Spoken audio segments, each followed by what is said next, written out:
여러분 안녕하세요. 어느새 6번째 강의가 됐는데 저번 시간 보강 수업 잘 들으셨는지 모르겠습니다. 저번 시간에 이어가지고 이번 시간에는 모델링 두 번째인데요. 한 5문제 정도를 갖다가 다룰 거고요. 그 정도만 하면은 아마 마치게 될 텐데 중간중간에 이번에는 모델링을 하고 문제를 푸른 다음에 그거에 대한 분석을 어떤 식으로 하는지에 대해서 간략히 좀 짤막하게 하지만 좀 이야기를 해보고 얘네들이 혼자서 쓰이기는 좀 힘들거든요. 어떤 식으로 연결이 되는지 이런 것들에 대해서 말로 그냥 하겠지만은 좀 두리뭉실하지만은 그냥 간략히 조금씩 이야기를 갖다가 해볼게요. 그리고 지금 시작한 지 1분 됐죠. 자, 오늘은 지금 출석 체크 메시지를 올리시면 됩니다. 한 익숙해졌으니까 5분 안으로 올리시기 바래요. 수업 시작하고 5분 안이라야 됩니다. 자, 그럼 시작해 볼까요? 자, 연습 문제 1.5에 1장 5절이죠. 5절에 35번 문제를 풀어봅시다. 이번엔 대상은 에릭 호수라는 호수에 대한 건데요. 이 호수의 오염물질과 관련되어져 있는 내용인데 1.5절이 완전상미분 방정식을 우리가 공부한 절이니만큼 이 문제 풀이는 완전상미분 방정식의 풀이를 갖다가 좀 따라가게 될 겁니다.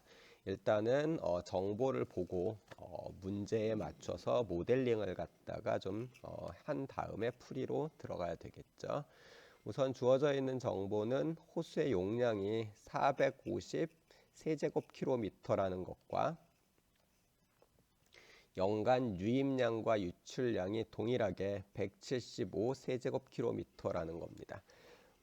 여기서는 자세히 나와 있진 않지만은 사실 유입량이라고 했었을 때는 물이 흘러 들어오는 양도 있겠지만은 비가 내린다든지 이러는 양도 있고요. 유출량은 호수에서 물이 빠져나가는 지하수로 빠져나가던 아니면 증발해서 빠져나가던 혹은 사람이나 동물이 퍼마시는 것들도 있겠죠. 어쨌든 호수가 일정하게 유지되고 있다는 것은 유입량과 유출량이 동일하다는 이야기겠네요. 그리고 유입되는 물의 오염 농도요. 이거는 4분의 P입니다. 여기서 P는 꼭 어떤 구체적인 숫자라고 생각을 하실 필요는 없습니다. 그냥 기준점이 되는 어떤 비율 정도로만 생각을 해도 우리가 문제를 푸는 데는 그다지 영향이 없으니까요. 그랬을 때 이 오염 농도가 2분의 P가 되는 시점이 언제겠냐? 여기서 보면은 이 P라는 게 결국은 지금 현재 이 호수의 오염 농도를 뜻하는 거겠네요. 그리고서 이게 유입되는 물의 오염 농도가 4분의 P였는데 이 오염 농도가 절반으로 떨어지는 시점이 언제쯤 되겠느냐에 대해서 질문을 한 거라고 볼 수 있습니다. 자, 그러면은 이 문제를 갖다가 풀기에 앞서서 모델링을 먼저 한 다음에 그거에 대한 해를 구하고 그 해를 이용을 해서 오염 농도가 2분의 P가 언제가 되는지 이런 순서로 풀어야 되겠죠.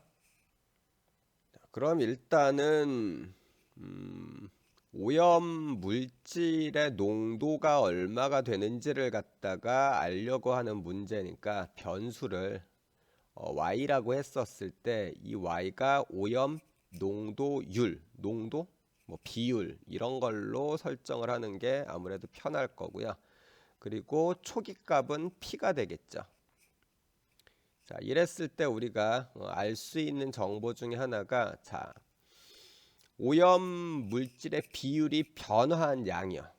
변화량은 결국은 전체 용량에서 현재 유입된 오염물의 양 빼기 유출된 오염물의 양을 빼주면은 이 위쪽에 있는 녀석이 결국 변화한 오염 물질의 양이 되겠죠.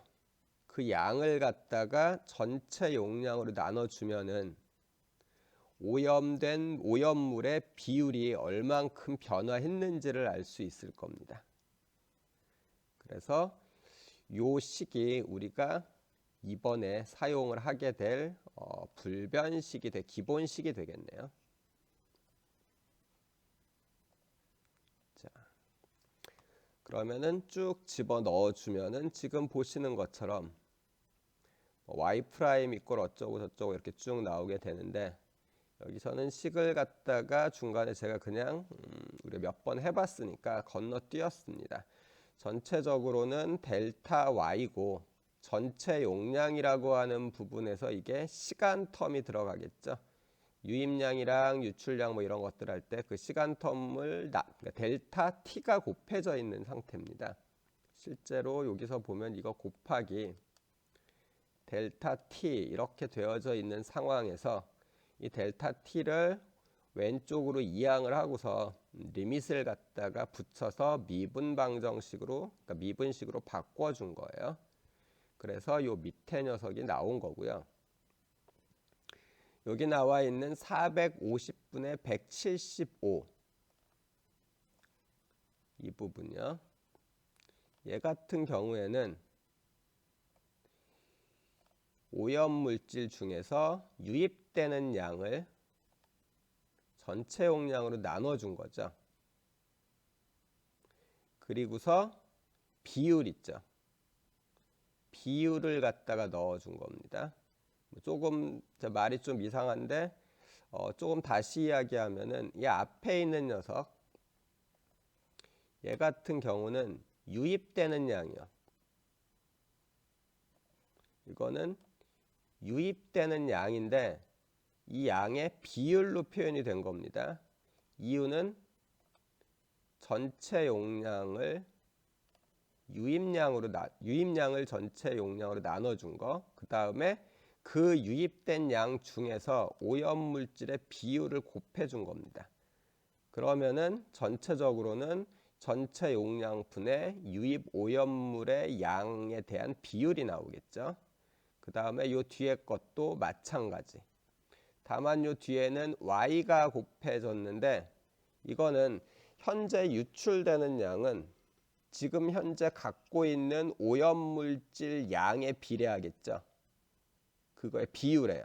즉 현재 갖고 있는 오염물질의 비율이 P라면은 유출되는 양의 비율에다가 오염물질의 비율을 갖다 곱하면은 그것만큼 율이 떨어질 테니까, 나가는 걸 테니까 지금 보시는 것처럼 방정식이 만들어집니다. 자, 그럼 이걸 갖다가 풀면 되겠네요. 자,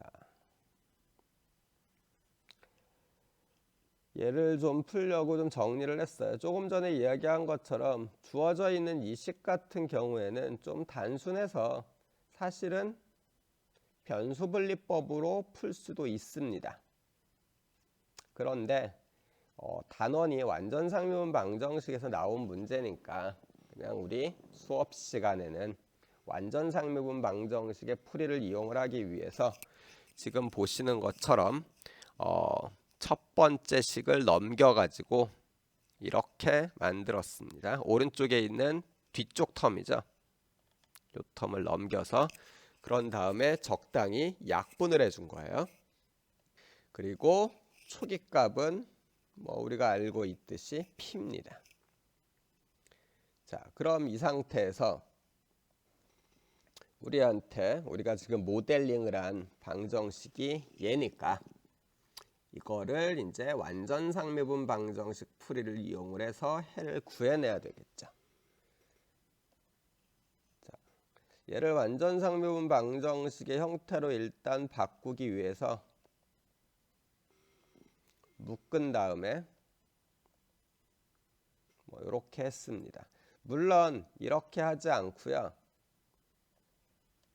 주어져 있는 이 부분이 우리가 이전에 월요일 날 시간인가요?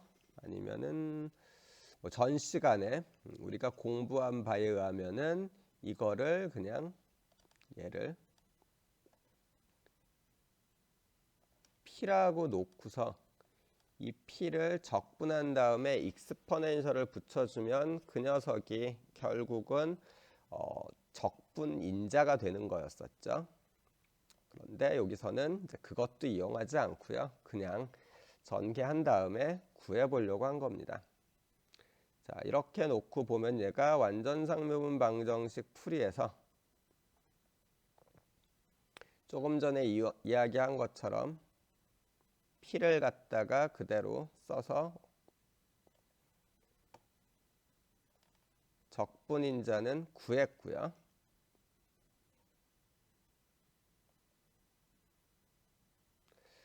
그리고 이 적분인자를 얘에다가 곱해주면 되겠네요. 자, 그리고서 주어져 있는 이 녀석을 풀면 되겠죠. 자, 완전상용 방정식 풀이를 그러면은 여기다가 이제 적용을 시키죠. 자, 여기에다가 적용을 시키려고요. 우선은 u를 갖다가 먼저 찾았습니다. 아무래도 식으로 보면은 이쪽이 조금 더 간단해서요. y로 적분을 해서 u의 모양을 갖다가 먼저 설정을 해줬고요. 얘를 t로 미분을 하면은 이 미분한 결과는 이거랑 같아져야 되는 거죠. 그래서 이퀄로 놓고 양쪽을 비교해 보면은 K'을 구할 수 있습니다. 그래서 이거를 다시 t로 적분을 하면 우리는 KT를 구했으니까 주어져 있는 이 KT, 이 결과값을 얘를 이쪽에다가 K에다가 넣어주면은 우리는 일반해를 갖다가 구할 수 있게 되는 겁니다. 이렇게 되겠네요. 자, 이 일반해를 구했다고 끝나는 게 아니고 우리가 구하려고 하는 질문에 대한 답은 이랬을 때 P가 4분의 P만큼 들어오는 녀석에 대해서 2분의 P로 줄어들 때가 언제냐, 이걸 갖다가 먼저 구해야 되죠. 그것까지 구하고, 물론 그 전에 C값을 결정을 해야 되네요. 초기값을 알고 있으니까. 자, y0가 P라는 걸 이용을 하면 T에다가 0을 넣고 y에다가 P를 넣었을 때 C값을 구해야 되는 거죠. 그러면 이제 C값까지 구해졌고요. 4분의 3P네요. 그리고 우리 원래 질문 2분의 P가 될 때 T값이 얼마인지를 찾아야 되니까 y에다가 2분의 P를 넣었을 때 T값을 구해주면 됩니다. 자, 이렇게 넣고서 얘네들을 뭐 넘기고 해가지고 계산을 해보면은 T값은 2.8250 정도, 연수로 따지면은 약 3년 정도가 걸리겠네요. 오염 농도가 절반 정도로 떨어지는데 예상보다 좀 시간이 많이 걸리죠. 3년 정도 걸립니다. 뭐 우리가 환경이나 이런 거에 대해 가지고 어떤 환경 오염이 있었을 경우에 어떤 식으로 얘를 갖다가 할 거냐, 요거는 지금 그냥 자연 상태 그대로 놔뒀을 경우에 절반 정도로 떨어질 때까지 걸리는 시간이라고 보면 됩니다. 그런데 실제로 현실적으로 우리가 봤었을 때 얘가 연간 유입량과 유출량에 따라서 유입되는 물의 오염 농도가 항상 지속적으로 4분의 P는 아닐 겁니다. 우리나라 같은 경우에 보면은 건기랑, 즉 비가 잘 안 내리는 때랑 우기가 나눠져 있는데요. 일반적으로 건기 때는 상류에서 내려오는 오염 물질의 농도가 높을 겁니다. 우기 때는 빗물은 일단 오염 물질이 없다라고 생각해야 되니까 좀 낮겠죠. 특히 우기 때 겨울철에 눈이 내리고 이럴 때는 우리가 사실 건기라고 잘 안 합니다. 비가 좀 적게 내리긴 하지만은 그거 말고도 증발량이 많은데 비가 안 내리는, 오히려 한 4월이나 5월에 가뭄이 들면은 오염되는 오염 물질의 양이 올라가게 될 거예요. 혹은 이 호수의 위쪽이 어떤 상태일지는 모르겠지만은 유원지나 아니면 사람들이 많이 살고 있다. 그러면은 사람들의 활동이 많은 시점에서는 물이 오염물질이 많이 내려오겠죠. 이런 시기별로 1년을 12달로 나누었을 때 혹은 분기로 4개로 나누었을 때 분기별로 오염물질의 양이 조금씩, 오염물질의 농도죠. 농도가 조금씩 달라질 텐데요. 그거에 따라서 주어져 있는 녀석이 문제의 모델링이 좀 달라지게 될 겁니다. 여기서는 그냥 평균적으로 4분의 P이다라고 했었을 때 이야기고요. 그럼 얘의 오염 농도가 2분의 P로 줄어드는 시점을 갖다가 우리가 좀 빨리 단축을 시키고자 한다면은 건기에 내려오는 오염물을 좀 줄이는 방법이 있겠죠. 위쪽에서 사용되는 걸 갖다 좀 제한을 한다든지 이런 방식이 있을 수 있고요. 또 하나는 우기에 물이 많이 내렸을 때 호수가 넘치지 않는다는 것은 그 압력으로 인해서 지하수나 이런 쪽으로 물이 많이 빠져나간다는 이야기예요.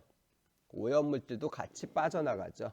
그럴 경우에 오염물질의 유출량이 어떻게 되는지에 따라 가지고 위쪽에 대한 어떤 행정적인 방식들을 바꿔나가면서 우리가 혹은 얘가 이 호수가 그냥 있는 호수가 자연적인 호수가 아니라 뭐 댐이나 특히 우리나라 같은 경우에는 댐에서 물을 얼마나 밖으로 빼낼 거냐, 이게 비가 많이 내리니까 호수가 넘칠 것 같아서 빼내는 거 말고도 오염물의 농도를 갖다가 효과적으로 줄이기 위해서 물을 갖다가 빼내는 시기를 어떻게 잡을 것이냐.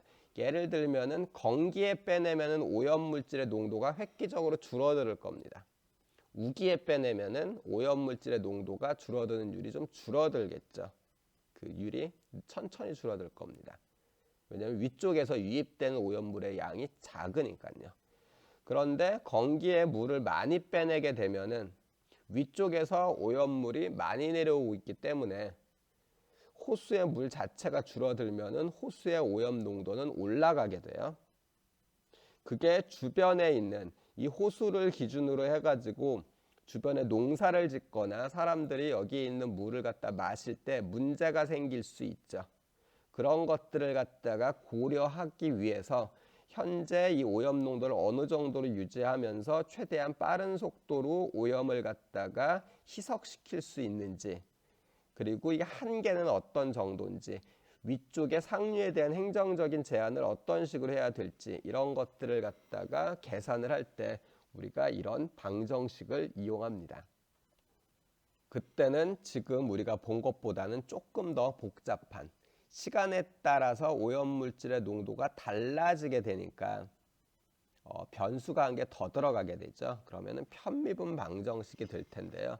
그래야지 좀 더 제대로 된 해를 갖다가 얻을 수 있지만은 지금 이렇게 단순하게 구한 이 방법으로도 대략적으로 시점이 어떻게 되는지, 그냥 가만 놔둬도 오염 농도가 어느 정도 줄어드는지, 그랬을 때 행정적인 방식으로 바꾸는, 즉 편미분 방정식을 풀었을 때 가장 좋게 해주는 컨트롤이 어떤 건지를 갖다가 알 수 있는 기준점을 갖다가 마련한다는 측면에서 상미분 방정식도 의미가 있는 겁니다.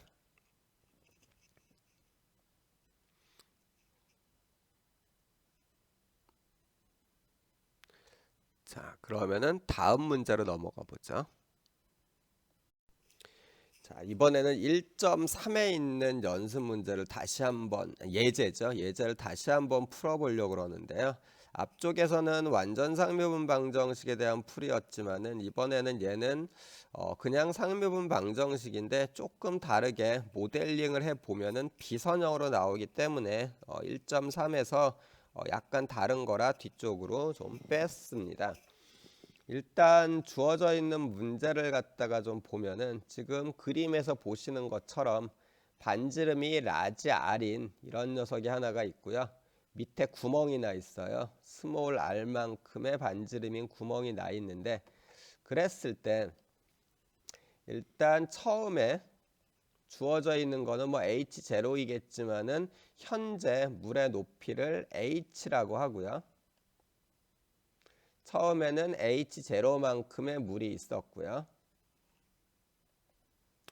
그랬을 때 이제 얘를 모델링을 한 다음에 현재 시간, 그러니까 임의의 t 시간일 때의 물의 높이가 어느 정도이겠느냐라는 게 이 문제에서 물은 질문입니다. 뭐 시간이 지나면 0이 되겠죠, 물론. 자, 그래서 이거를 갖다가 모델링을 갖다가 해볼 건데요. 이 문제는 모델링만 해볼 겁니다. 자, 저번 시간에도 이야기했지만은 모델링 문제일 경우에는 이 녀석이 모델링을 했었을 때 나오는 일반 해를 구하는 게 아니고요. 모델링 그 자체를 구하라는 이야기입니다. 모델이요. 그리고 가능하면 초계값도 써줘야 되겠죠. 여기서는 초계값이 H0가 되겠네요. 자, 우선은 이 문제에서는 탱크 부피 변화량을 기준으로 할 건데, 우리가 알고 있는 게요, 위에 있는 이 안에 있는 물탱크의 부피의 변화량은 밖으로 나간 녀석일 겁니다. 우리가 구하려고 하는 게 H인데 왜 갑자기 3차원, H는 2차원이죠. 3차원인 부피 변화량에 대해서 얘기를 하냐면은 지금 현재 여기에서 물이 나가면서 물 높이가 바뀌게 되는데, 그 나가는 것과의 연관성을 보려면은 3차원 입장에서 봐야 되기 때문에 그렇습니다. 그래서 유출량과 물탱크의 부피 변화량이 일치한다는 거에서부터 출발을 해서요. 우선은 물이 나가는 유출량을 보는데, 우리가 토리첼리의 법칙에 의하면은 지금 보시는 것처럼 물이 나가는 속도를 알 수 있습니다. 자, 이런 게 나오면은 학생들이 항상 하는 질문이, 나중에 시험 볼 때 이 토리첼리의 법칙을 알아야 되느냐라고 질문을 하는데요. 뭐 물리에서 F는 MA 같은 거는 여러분들이 적어도 제가 생각할 때 공과니까 상식적으로 알아야 됩니다. 아무리 수학인 공업수학 시간이긴 하지만요. 하지만 토리첼리 법칙은 약간 예외적인 거기 때문에 시험 볼 때는 제가 이 식을 줄 겁니다. 어떤 방식으로 쓸 건지에 대해서는 주지 않지만은 뭐 중력의 영향을 받는 물의 유출 속도는 토리첼리의 법칙을 따르는데, 토리첼리의 법칙은 지금 네모로 박스 친 것과 같은 식이다라는 식의 정보는 제공을 해줄 테니까 이것까지 외워야 되는지에 대해서는 일단 고민을 하지 않으셔도 돼요. 자, 이걸 이용을 하면 우리가 유출량을 계산을 할 수 있는데요. 우선은 지금 보시는 것처럼 구멍 크기요. 자, 파이 r 제곱에다가 그러면 동그란 면적이 나오겠죠. 이거에다가 V를 갖다가 곱하면은 유출량입니다. 물론 단위 시간 T는, 그러니까 변화한 시간 T는 곱해줘야 되겠죠. 이게 유출량이고, 델타 T 시간만큼에 걸쳐서 변화하는 탱크의 부피량도 그럼 이 유출량이랑 똑같아야 될 텐데, 그냥 탱크 부피량이 주어져 있는 이 녀석이다 라고 이야기해버리면 우리가 방정식을 만들 수가 없으니까 탱크의 부피량에 해당하는 식은 다른 식으로 또 하나를 만들어야 되겠죠. 자, 이것도 H랑 연관 지어서 만들면 됩니다. 즉 탱크의 부피 변화량은 높이 변화량에다가 탱크의 밑면적을 곱해주면 되겠네요. 그러면 우리는 이 둘이 스칼라 값이라는 입장에서, 혹은 뭐 벡터로 보더라도 양쪽이 같아져야 되죠. 쪽이 이퀄 관계를 유지해야지 됩니다. 물론 식으로 쓸 때 보면은 여기에서 델타 t는 플러스고요. 델타 h는 마이너스예요. 그러니까 정확히는 부호가 서로 틀리니까 이퀄이라기보단 여기 마이너스가 붙은 상태 내에서 이퀄이 돼야 되고요. 얘를 한 군데로 묶으면은 더하면은 0이 되는 식이 나오겠죠. 자, 그래서 우리가 기본적으로 모델링을 할 때 1차적으로는 이런 식이 하나 등장을 하게 될 겁니다. 이 상태에서는 미분방정식이 아니죠. 이걸 미분방정식으로 바꾸기 위해서 자, 미분방정식은 순간 변화율을 이용을 해서 쓴 거니까 h에 대한 순간 변화율은 h가 t에 대한 함수니까 전체를 델타 t로 나눈 다음에 델타 t를 0으로 가는 극한을 취해주면 됩니다. 이 식이고요. 여기서 델타 t가 0으로 갈 테니까 h 프라임은 어쩌고 저쩌고 이렇게 나오겠죠. 즉 이런 식이 나오게 돼요. 즉 우리가 구하려고 하는 모델은 얘가 되겠네요. 그리고 써놓진 않았지만은 모델을 구하라고 그러면 여기에다가 h0는 0일 때죠. t가 뭐 주어져 있는 문제에서 보면 그냥 h0 이 정도가 되겠죠. 자, 요거 제가 몇 번이나 강조를 했지만은 만약에 주어진 문제를 놓고서 제가 모델링을 갖다가 하라고 했으면은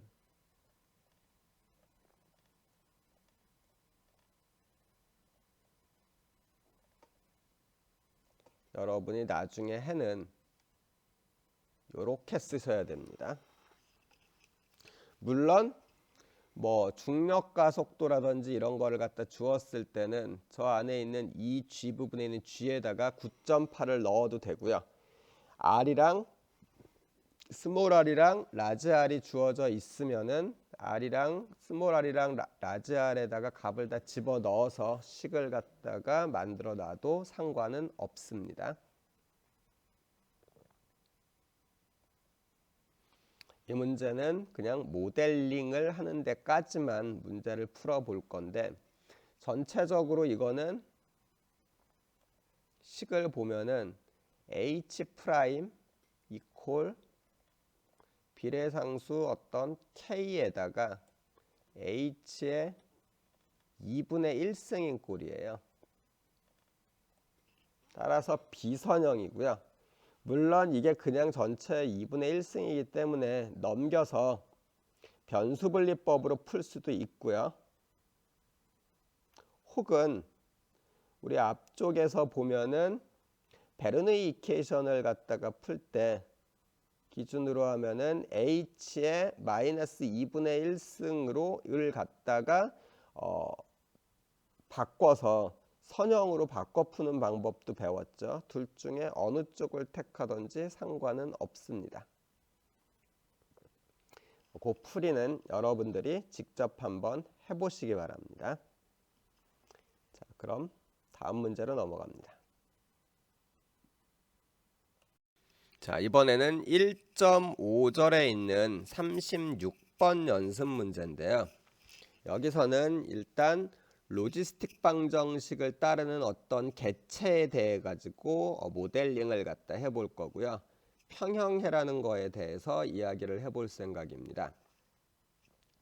우선은 로지스틱 방정식이라는 게 무엇인지는 우리가 이론을 이야기하면서 간단히 이야기를 했었을 겁니다. 요 로지스틱 방정식은 인구역학, 그때 우리 뭐였습니까?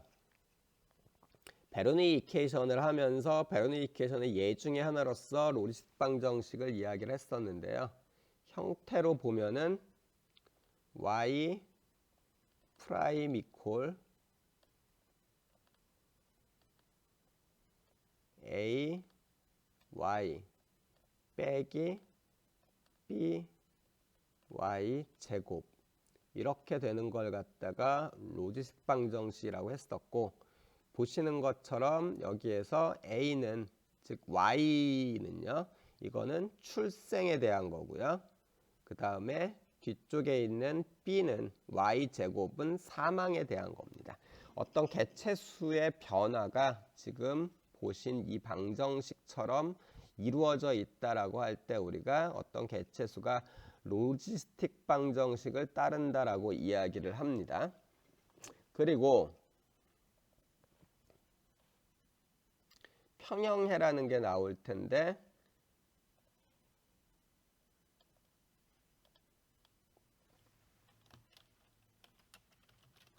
평형해요. 우리가 어떤 변화를 이야기할 때 꽤 중요한 내용입니다. 그거에 대한 거는 문제를 풀면서 이야기를 갖다가 좀 해볼게요. 그리고 이제 어떤 물고기가 있으니까 이 녀석의 어획량이, 사람들이 물고기를 잡겠죠. 그 어획량은 개체수에 비례하는 걸로 그냥 하겠습니다. 개체수가 많으면은 사람들이 많이 잡을 수 있을 테니까요. 그리고 그거에 대한 비례 상수는 h로 놓죠. 그러면 얘는 개체수 변화는요, 일단은 자연 상태 내에서는 로지스틱 방정식을 따르니까 수확량에 대한 부분은 수확을 하면은 물고기가 잡혀서 죽은 거죠. 즉 죽는 율에 대해서 로지스틱 방정식에 의해서 줄어드는 면도 있지만은 잡혀서 어획돼서 줄어든 면도 있기 때문에 이제 로지스틱 방정식 하나만이 아니고요, 어획량에 대한 텀이 들어가서 만들어지게 됩니다. 지금 보시는 것처럼요. 원래는 요렇게요.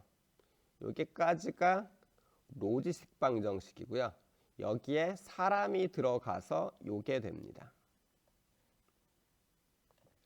보통 이때 우리가 이 부분을 컨트롤이라고 이야기를 합니다. 이 방정식 같은 경우 주로 우리가 사용을 할 수 있는 곳들은, 자, 우리가 고기를 무작정 잡아버리면 얘네들이 멸종을 하겠죠. 그랬을 때 적당량을 갖다가 유지하면서 잡으려면은 H의 비율을, 비례상수를 어느 정도로 유지할 것인가, 이걸 갖다가 판단을 할 때 사용을 합니다. 그냥 적당한 숫자를 갖다가 집어넣어서 쓰는 거라기보다는 어획을 어느 정도 할 때 가장 이익이 많이 남을까, 그냥 낚시를 하는 게 아니라, 자, 어부들이 고기를 잡는데요, 지금 당장 이익을 가장 많이 얻으려면은 몽땅 잡는 게 제일 좋아요. 다만 내년에는 굶어 죽어야 되죠. 그렇다고 내년을 위해서 올해 너무 적게 잡으면 내년까지 갈 필요도 없이 오래 굶어 죽습니다. 때문에 지속적인 발전이 가능한 상태 내에서 가장 이익이 많이 날 수 있는 적당한 숫자를 갖다가 유지해야 되는데, 그걸 갖다가 우리가 보통 최적 제어 이론이라고 이야기를 합니다. 여기에서 보면은 이런 방식으로 유지했었을 때 잡을 수 있는 어획량은 지금 박스 쳐놓은 거겠죠. 그리고 저만큼 잡았을 때 얻을 수 있는 이익은 뭐 한 마리를 잡아서 팔면은 얼마만큼 이익이 남는지를 적분을 하면 될 거예요. 적당히 적분을 하는데 H, Y에다가 한 마리 팔을 때 남는 이익을 K라고 하면은 되겠죠. 이거를 뭐 시간에 대한 텀으로 하고 싶으면 DT, 아니면 Y에 대한 얼마만큼 잡아야 되는지를 하고 싶으면 DY로 하면 되는데, 일단은 DT로 한번 놔볼까요? 이랬을 때 우리는 이 값을 최대로 하고 싶으면은 최대로 할 수 있는 뭐 Y 값을 갖다 찾아야 되겠네요. Y 제로 값을 찾는다고 할까요? 옵티멀이니까 5라고 쓰면 좀 애매하니까요. 컨트롤할 의미로 뭐 C라고 합시다. 그랬을 때 얘를 어떻게 할 거냐. 그런데 이거를 어느 구간에서 맥시멈을 할 건지에 따라서 y는 달라지겠죠. 아까처럼 1년 이렇게 해버리면 그냥 몽땅 잡으면 되니까. 그러니까 뭐 무한대로 놓고 싶으면은 0부터 무한대까지 갈 때 주어진 게 최대가 되는 이런 것들을 갖다가 적당히 풀어내는 걸 갖다 우리가 최적제오 이론 문제라고 이야기를 하는데요. 이 부분은 우리 현재 미분방정식에 있는 교과 과정에서는 벗어나 있는 문제니까 이런 게 있다 정도만 일단 기억을 하시기 바랍니다. 기회가 되면 나중에 또 이야기를 하도록 하겠습니다. 자, 이렇게 되어져 있었을 때 우선은 이 상태가 쭉 유지되면은 다른 변화 없이 A, B, H가 변화가 없으면요. 쭉 유지되면은 물고기들이 어느 정도 숫자로 유지될 것이냐라는 게 첫 번째 관심 사항입니다. 물고기 숫자가 변화가 없게 되는 시점은 언제인지를 현재 그냥 계산을 하지 못하지만은 그 변화가 없어지는 물고기의 숫자는 지금 있는 요 방정식만 가지고도 우리가 알 수가 있어요. 어떻게 아냐면은 결국 얘네들이 변화가 없다라는 이야기는 즉 숫자가 고정된다는 이야기는요. y''이 0이 된다는 이야기예요. 그럼 변화량이 없다는 이야기죠. 그래서 y''이 0이 될 때를 구해보는 겁니다. 그거를 평형해라고 보통 이야기를 하고 뭐 공과 쪽에서는 스테디 스테이트 포인트 SSP라고 이야기하기도 하고요. 뭐 이퀄리브리엄 포인트라고 하기도 합니다. 뭐 어느 용어를 쓰든지 뭐 다 똑같은 이야기가 되는데 일단 평형애를 구해보면 이게 0이 될 때니까요. A 빼기 H 빼기 BY 곱하기 Y 이 녀석을 그냥 계산을 하면 되고요. 이거에 대한 해를 구해보면은 y가 0이었을 때랑 y가 b분의 a-h였을 때 얘네들이 평형해를 가진다는 걸 알 수 있습니다. 그럼 각각의 평형해와 a, b, h라는 파라미터죠. 이 녀석들에 대한 관계를 한번 보죠. 그걸 보기 위해서 우리가 뒤쪽에 이것도 마찬가지로 4장에서 조금 더 자세히 나오겠지만은 그래프를 그리는데요. x축 쪽에다가는 y를 놓고요. y축 쪽에다가는 y'을 놓고 그래프를 그려보면 됩니다. 그럼 일단 이렇게 나오는데 이 그래프가 가지는 의미는 y양에 따른 증가 감소를 알 수가 있어요. 여기서 보면은 적어도 0부터 시작해서 여기까지요. 여기까지는 y양이 이 안에 있으면은 y'이 플러스죠.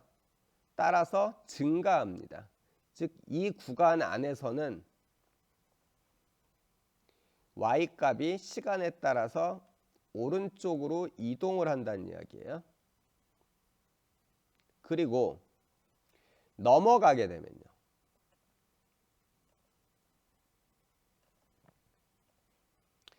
여기서부터 시작해서 이쪽으로 넘어가게 되면은 y 값이 음수죠.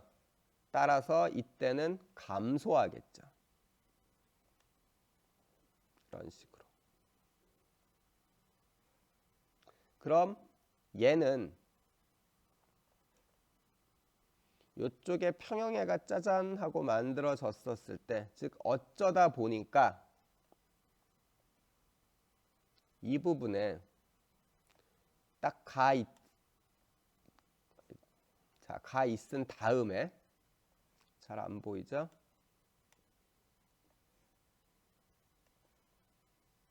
자, 이 부분에 얘가 있었다고 했었을 때 시간이 지나서 외부에서 어떤 충격이 왔어요. 예를 들면 사람들이 갑자기 물고기를 안 잡는다든지 뭐 갑자기 산란을 많이 했다든지 그래서 이쪽 부분으로 옮겨지면요.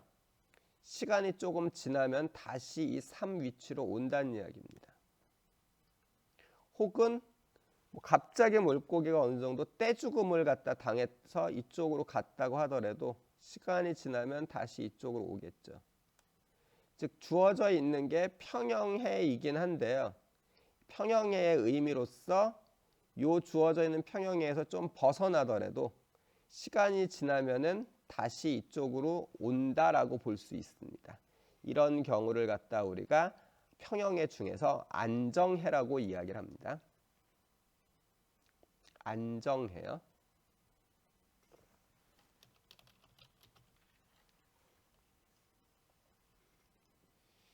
뭐 이건 좀 당연하긴 한데요. 지금 A가 H보다 크죠. 즉 태어나는 율보다 잡는 율이 적습니다. 이 경우에는 어떤 특정한 숫자에서 안정적으로 유지된다라고 볼 수 있습니다. 물론 이것도 한계가 있어요. 어떤 한계냐면은 줄어들 때 무지막지하게 줄어드는 거죠. 갑자기 사람들이 미쳐서 왕창 잡아서 이만큼 가버리게 되면은 복귀를 못해요. 그렇지 않고 그냥 일반적으로 나타날 수 있는 약간의 변화가 있었을 때 그때는 복귀를 할 수 있다라는 이야기입니다.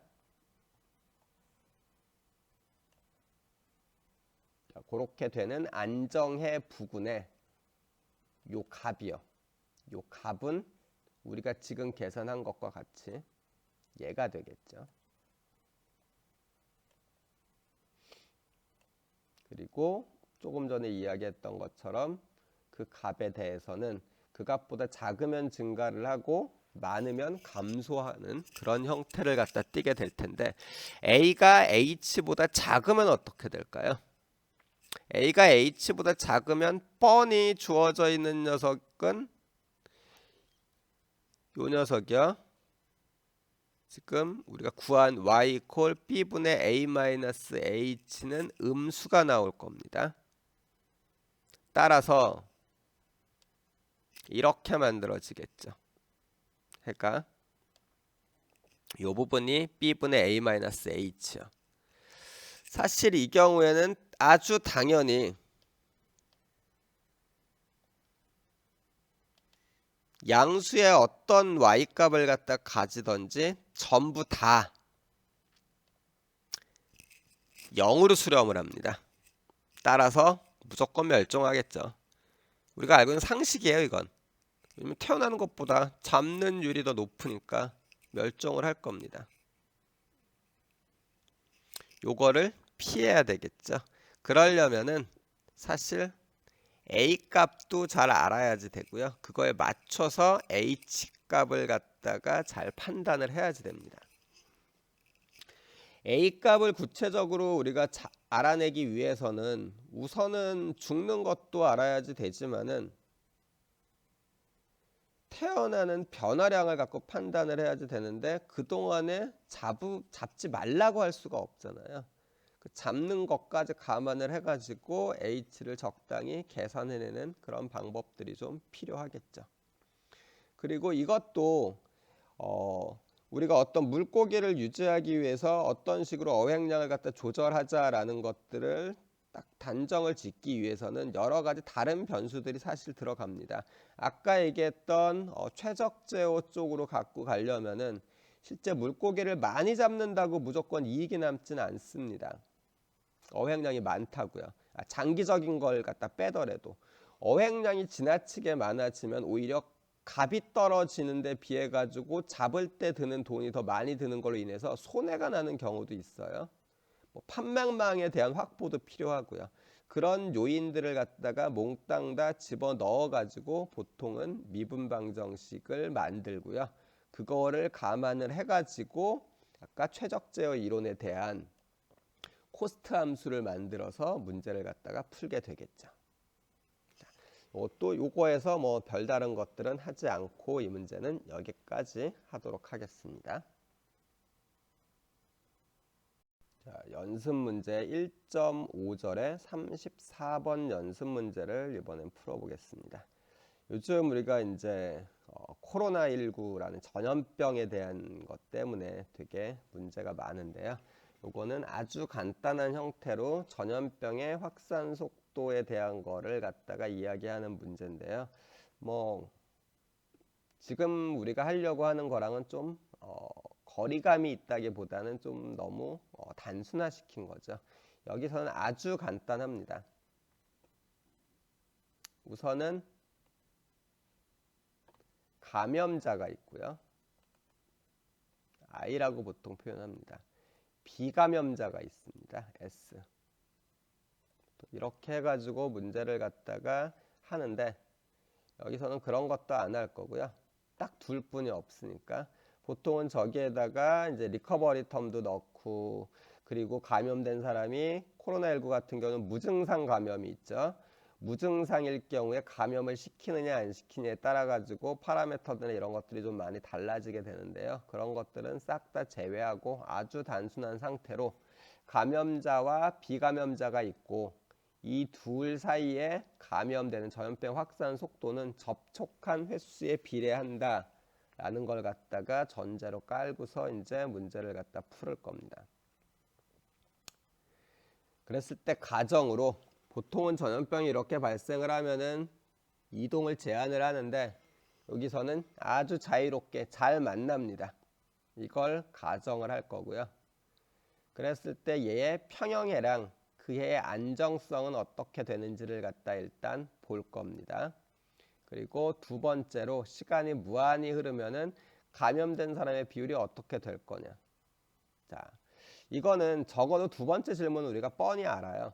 감염자가 있고 비감염자가 있는데 감염자가 비감염자로 바뀌는 텀이 없는 이상 시간이 무한대로 흐르면은 1이 나오겠죠. 비율은. 자, 그럼 얘를 모델링을 해볼까요?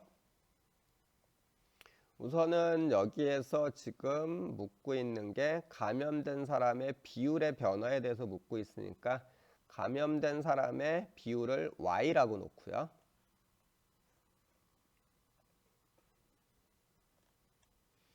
그렇지 않은 사람의 비율을 다른 변수를 쓰면 이게 변수가 두 개가 되죠. 그래서 복잡해지니까 비감염자 비율은 1-Y라고 놓을 겁니다.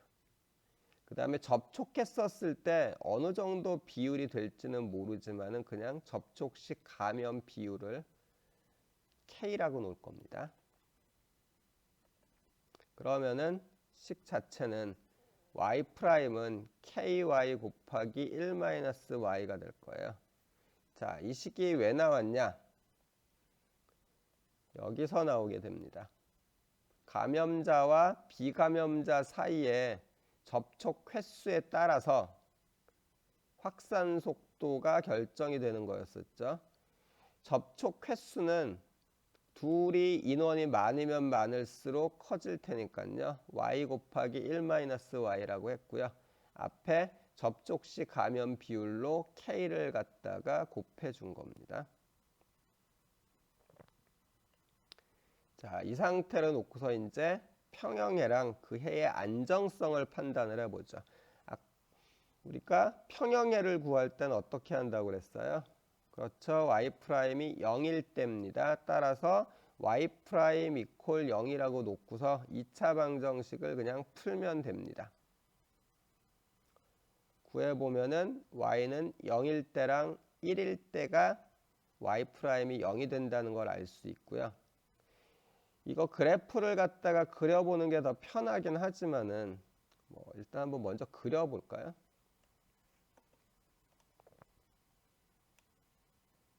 이렇게 있고 이렇게 있을 텐데요. K가 양수니까 이 녀석 같은 경우에는 위쪽으로 나올 거고요. 아마 이렇게 나오겠네요. 이런 식으로. 여기가 1이겠죠. 여기가 0이고요. 그럼 이 상태만 가지고서도 우리가 일단은 알 수 있는데 우선은 Y가 0일 때, 0보다 작을 때요. 그럴 때 Y'은 0보다 작죠. 그리고 0부터 1 사이일 때 y 프라임 0보다 크고요. 1보다 크면은 y 프라임 0보다 작아질 겁니다. 그러면은 이동하는 방식을 보면은요. 얘는 이렇게, 여기서는 이렇게. 원래 사람이니까 왼쪽에 음수 텀은 없겠지만은 수식상으로 보면은 이런 식으로 가겠네요.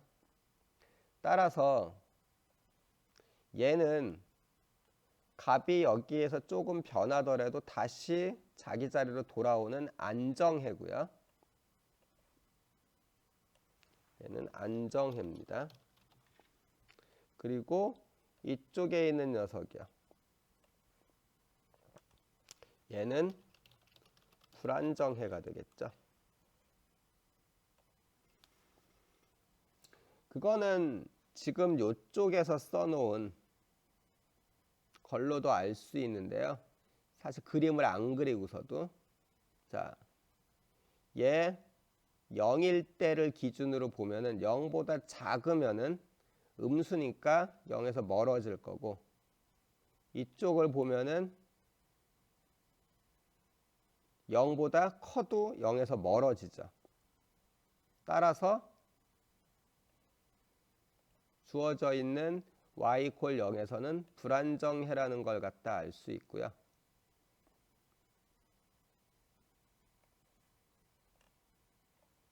조금 전 기준으로 이 녀석을 기준으로 y가 1일 때를 보면요. 1보다 작을 때는 증가를 하니까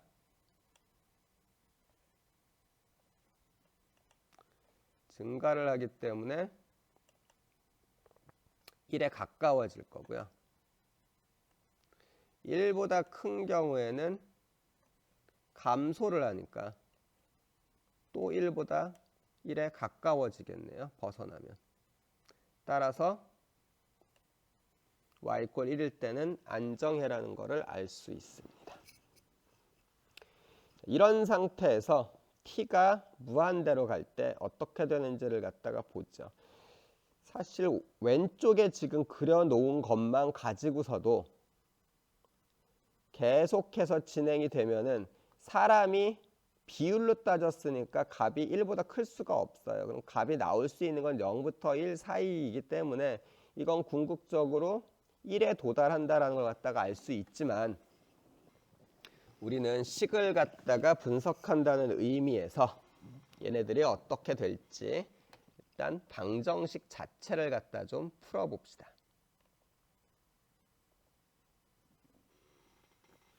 자, 주어져 있는 방정식은 y' = ky 빼기 ky 제곱. 로지스틱 방정식이랑 똑같죠. 그렇게 생각하면 좀 무시무시하죠. 자, 이쪽에 있는 K만큼 사람이 죽는다고 생각을 하면요. 근데 그냥 감염된다라는 쪽으로 해서 원래 있었던 집합, 즉 Y 집합이 되겠죠. 감염이 안 된 사람들의 집합에서 감염된 집합으로 Y 집합이 아니라 1-Y 집합이겠네요. 거기서 감염된 집합으로 가는 율이라고 그냥 생각을 하는 게 조금 마음이 편할 것 같습니다. 자, 얘를 풀기 위해서 로지스틱 방정식이니까 베르니케이션에서 배웠었던 방식으로 풀겠습니다. 자, u를 y-1이라고 놓고요. 이 녀석을 미분을 해서 원래 있었던 것과 비교를 하게 되죠. 주어진 y'의 위에 있는 지금 계산해서 얻은 거에다가 이 녀석을 대입을 시켜주면 이렇게 돼가지고요. 자, 쭉 정리하면은 얘가 일단 하나 튀어나오겠네요. 그 다음에 여기서 무엇보다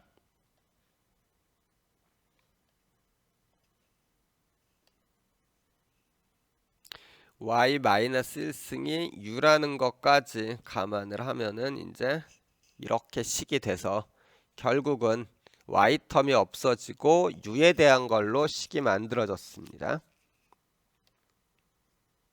그래서 얘를 풀면 돼요. 뭐 이것도 넘겨서 변수 분리로 풀어도 되지만 그보다는 일단 완전상미분 방정식 쪽으로 끌고 가서 풀도록 하죠. 그리고 우리가 베르니 이퀘이션 할 때도 했지만은 u 앞에 k가 있으니까 적분인자는 저 k를 적분해서 익스포넨셜을 붙여주면 됐습니다. 그거를 원래 우리가 만들어 놓은 거에다가 곱해서 이제 완전상미분 방정식으로 만들었고요. 이게 지금 우리가 얻은 녀석이에요. 이거를 풀면 되겠네요. 자, 어렵게 하지 말고요. 우리 u나 이런 것들은 많이 이전에 해봤으니까 그냥 익스포넨셜예요. 자, 얘를 갖다가 u라고 놓고 u입니다. 이걸 미분을 한 녀석을 막바로 구했죠. 여기서는 자, 이렇게 구한 것과 요 식이 같아져야 됩니다. 자, 서로 비교를 해 보면은 C'이 마이너스 K 익스포넨셜 KT니까 C 값도 찾을 수가 있고 이거를 적당히 집어 넣어주면 원래는 u에 해당하는 녀석이 익스포넨셜 KT를 적분을 한 거니까 식이 계산을 해보면은 익스포넨셜 KT 그 다음에 u로 적분을 했으니까 플러스 뭐 어떤 C 물론 변수로 t로 갖는 녀석이고요. 이렇게 해서 어떤 상수 이렇게 나오는 녀석일 거 아니에요. 여기에서 이야기한 요 u는 이유가 아닙니다. 우리가 완전상미분 방정식 이야기할 때 음함수 u를 이야기한 거예요. 물론 여기에서도 마찬가지고요. 여기에서 마찬가지로 지금 요걸 갖다 그냥 따라간 것 뿐입니다. 오해하지 마시고요. 그리고 이 상태에서 미분을 한 게 지금 얘가 되는 거죠. 그리고 그걸 갖고 비교를 해서 우리가 찾아 놓은 게 얘니까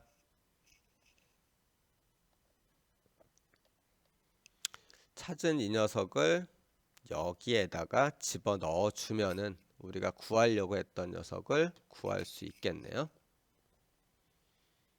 자, 그래서 얘가 나올 거고요. 원래 우리 목적은 시간 t가 무한대로 갈 때 어떻게 될 거냐라고 했으니까 그걸 풀기 위해서 조금 좀 조정을 해봅시다. 물론 C값도 좀 찾긴 해야지 되는데요. 여기선 굳이 C값을 안 찾아도 될 것 같긴 합니다. 자, U 대신에 Y 마이너스 1승을 넣고요. 식을 좀 정리했어요. 그랬더니 Y 모양이 이렇게 나오네요.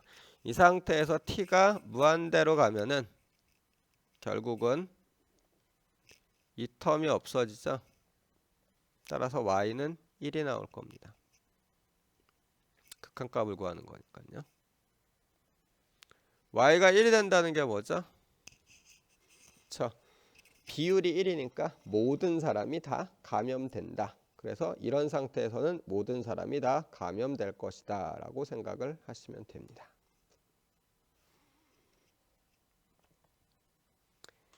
뭐 요거랑 관련해서도 할 이야기가 좀 많이 있지만 우리가 수업 시간이 한정되어져 있으니까요. 일단은 여기서 마치도록 하겠습니다. 일단은 제가 준비한 것 중에서는 아마 이제 마지막 문제가 되겠네요. 연습 문제 1.5절의 39번 문제입니다. 제목이 멸종대 무제한 성장이라고 해가지고 좀 무시무시한데요. 여러 가지를 좀 생각해 볼 문제이긴 합니다. 그 이야기도 문제를 풀면서 같이 하도록 할 건데 일단 여기서 우리가 아까 전부터 로지스틱 방정식에 따른다 이런 식의 이야기를 했었죠. 개체수의 변화가. 근데 꼭 로지스틱 방정식을 따르지 않아도 돼요. 다른 식으로 나타나게 되는 인구 변화 방정식을 갖다 여기서 좀 보게 될 텐데요. 상황 모델을 다르게 만들어 놓은 겁니다. 어떻게 다르게 만들었냐? 우선은 정보로서 사망자가 개체수에 비례한다. 맞는 말이죠. 사람이 많으면은 많이 죽을 거예요. 자연적으로 죽던 교통사고로 죽던요. 그런데 이제 그러면은 출생이랑 겹치지 않겠냐라고 하는데 여기서는 이제 태어나는 거에 대해서 다르게 봤어요. 출생자는 남자와 여자가 배우자를 만나는 기회에 비례할 것이다 라고 했습니다. 그럼 식이 달라지게 됩니다.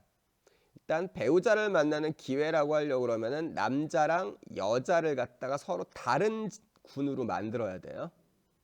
그게 일단 달라진 거고요. 그 부분 때문에 방정식이 달라지는데, 자, 그러면 우선은 모델링 할 때 그냥 아무나 배우자 만난다고 아기를 가질 수 있는 건 아니죠. 가임 가능한 여자와 가임 가능한 남자가 만나야지 됩니다.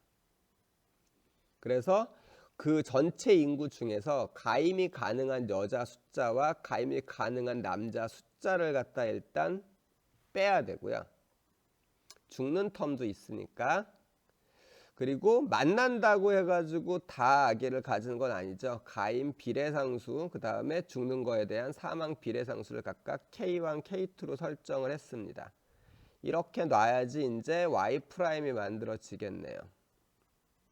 자, 전염병 할 때도 이야기했지만은 만나는 횟수라고 하는 거는 두 집합의 개수를 갖다가 두 집합 안에 있는 원소의 개수를 서로 곱해주면 되니까 이렇게 나오고요.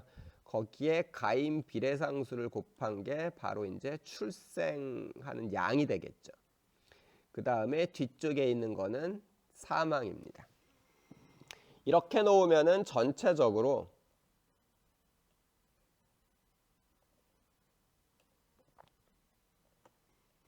식이 A y 제곱 빼기 b y 이런 형태가 됩니다. 자, 요게 의미하는 사회적인 의미를 갖다가 이야기하는 건 조금 뒤에 하겠습니다. 자, 이렇게 되어져 있는 상황이기 때문에 우리가 흔히 알고 있는 개체수 변화량을 나타내는 로리스틱 방정식이랑은 반대입니다. 자, 이랬을 때 어떤 식으로 변화가 일어날 것이냐에 대한 거는 평형의 같은 것들을 구해보면 돼요. 저는 정리한 거고요. 이거의 평형애를 먼저 좀 구해보면은 y가 0일 때랑 y가 k1ab 분의 k2일 때입니다.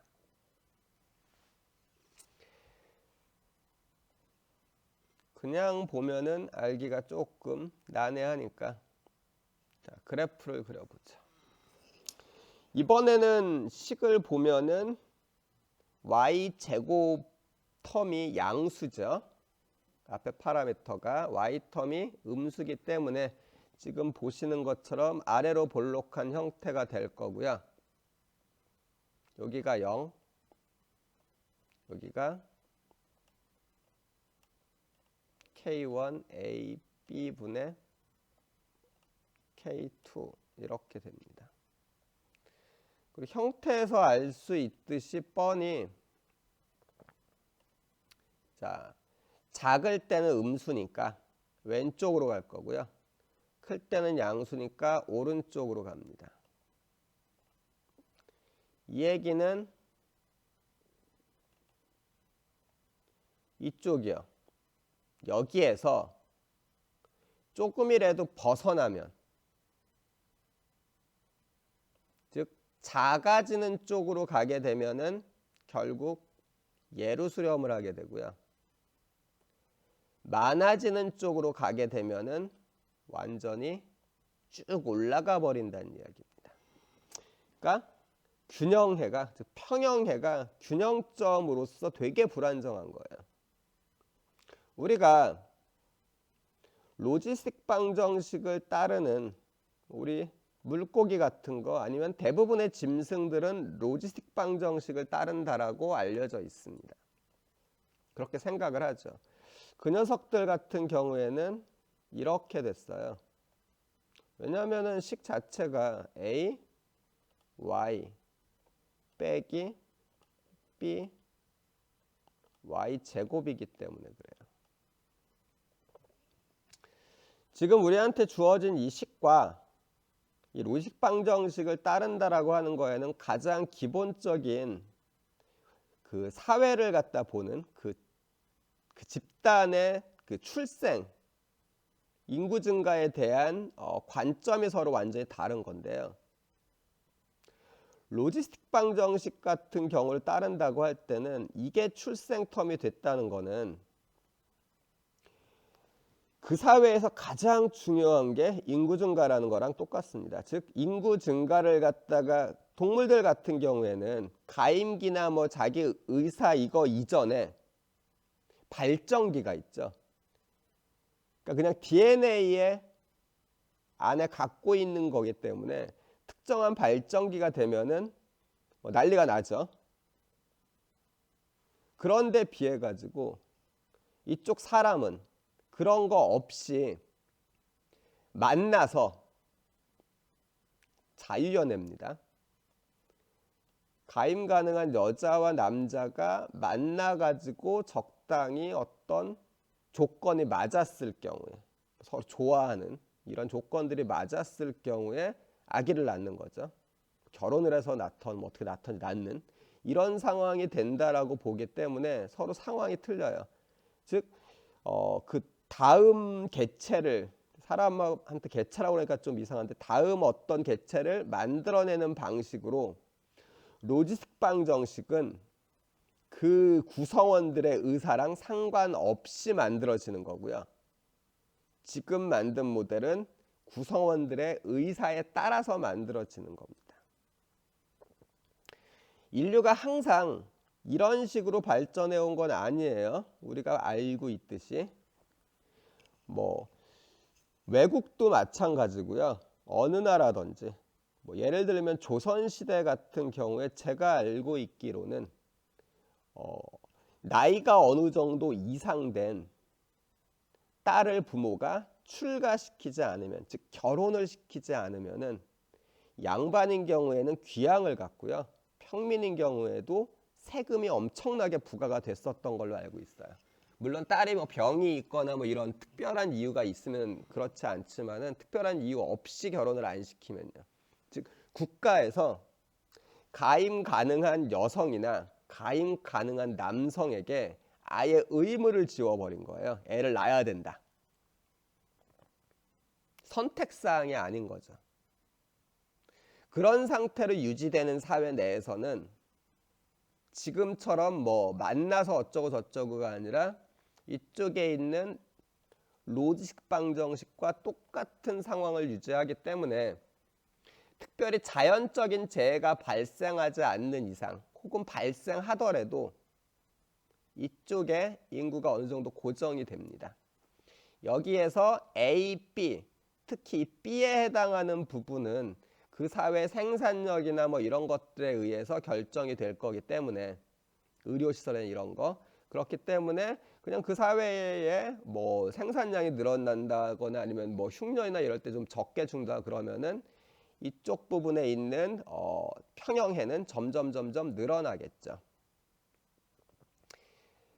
조선 같은 경우에 적어도 조선 말기에 1000만에서 1500만 정도 인구가 있었다고 하니까 그 당시 생산력으로 그 정도 감당해낼 수 있었던 겁니다. 그런데 비해서 그런 것과 상관없이 현대사회에 와서 특히 자유연애죠. 여기서 이야기하는 이거 있죠. 배우자를 만나는 기회에 비례한다라는 말에 바닥에 깔려있는 생각은요. 자유연애 사상이 들어가 있는 거예요. 그래서 선택을 한다는 거죠. 선택을 함으로 인해서 인류는 새로운 문제가 하나 생겼어요. 이전에는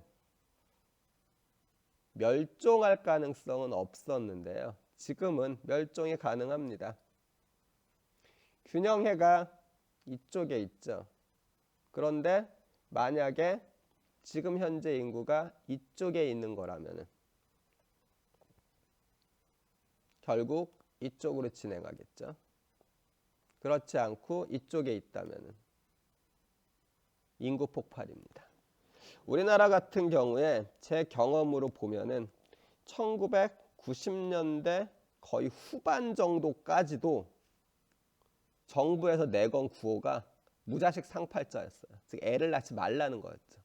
그런데 그게 출산을 장려해야 된다는 이야기로 바뀌는데 10년도 안 걸렸어요. 증가하는 거를 갖다가 문제가 될 것 같아서 멈춰놓고 봤더니 순식간에 이쪽으로 넘어가 버려가지고 문제가 되는 거죠. 어떻게든 여기서 이쪽에서 적당한 인터벌 내에서요 유지가 돼야 돼요. 근데 자유연애이기 때문에 그게 현재는 불가능합니다. 어떤 계몽에 의해 가지고 사회 변화를 이끌어내려면은 대부분의 경우는 최소한 한 세대 정도가 필요하기 때문에 그렇거든요. 근데 이 상황에서 보면은 그게 한 세대를 흘러가면 되게 사회 문제가 심각해지니까 자 여기서 이 정도 안쪽에서 인터벌을 기준으로 해서 어떻게 좀 인구가 왔다 갔다 하는 게 제일 좋다. 그리고 인구가 적당히 그렇게 유지가 되는 거죠. 그러니까 실제 인구 분포가 피라미드이던 역피라미드면은 뭐 인구 절벽이다 그래서 요즘 문제가 되는 거고요. 피라미드인 경우에는 그 사회가 감당하지 못할 만큼 인구가 늘어나기 때문에 문제가 되는데 이렇게 됐었을 때 우선은 자 지금 현재 문제가 되고 있는 이쪽이요. 이쪽일 경우에는 주어져 있는 평형해가 이쪽으로 갈 수 있도록 해야 되겠네요. 즉 평형해가 줄어들어야 됩니다. 평형의 값이. 그러려면은 K2 값이 줄어들든지 A나 B 같은 경우가 줄어들 수는 없으니까 K1이 줄어들든지 늘어나야죠. K1이 늘어나든지 이런 쪽으로 가야지 돼요. 그런데 지금 같은 상황에서는 인구가 줄어들고 있으면요. A 곱하기 Y랑 B 곱하기 Y 자체도 줄어들기 때문에 더 문제가 될 거예요. 때문에 K1을 어쨌든 늘릴 수 있는 정책이나 K2는 인구가 좀 지연되는 효과가 좀 강하겠죠. 어쨌든 그런 것들을 움직여낼 수 있는 그럼 우리 상식이랑 맞죠. 일단 죽는 사람 수 줄이고 그 다음에 태어나는 숫자를 갖다 늘리고 그 다음에 만약에 인구가 그래서 더 늘어나면은 그 다음에는 평형해를 이쪽으로 옮겨야 되겠죠. 그러면은 다시 인구가 줄어드는 방향으로 가겠죠. 그래서 어떤 계몽이나 이런 것들보다는 차라리 K1이나 K2는 지속적으로 줄이는 방향으로 가야 되기 때문에 왜냐면 죽는 사람을 늘릴 수는 없잖아요. 결국은 K1을 어떤 식으로 조절할 수 있느냐 이런 것들에 대한 정책 결정을 해야지 된다라는 게 이 식에서 알 수 있는 거고요. 옛날 같은 경우에는 결국 사람 간의 자기 의지에 의해서 무언가를 하는 부분들이 제약을 받고 있는 거잖아요. 그거를 갖다 극복을 갖다 했기 때문에 발생하는 문제입니다.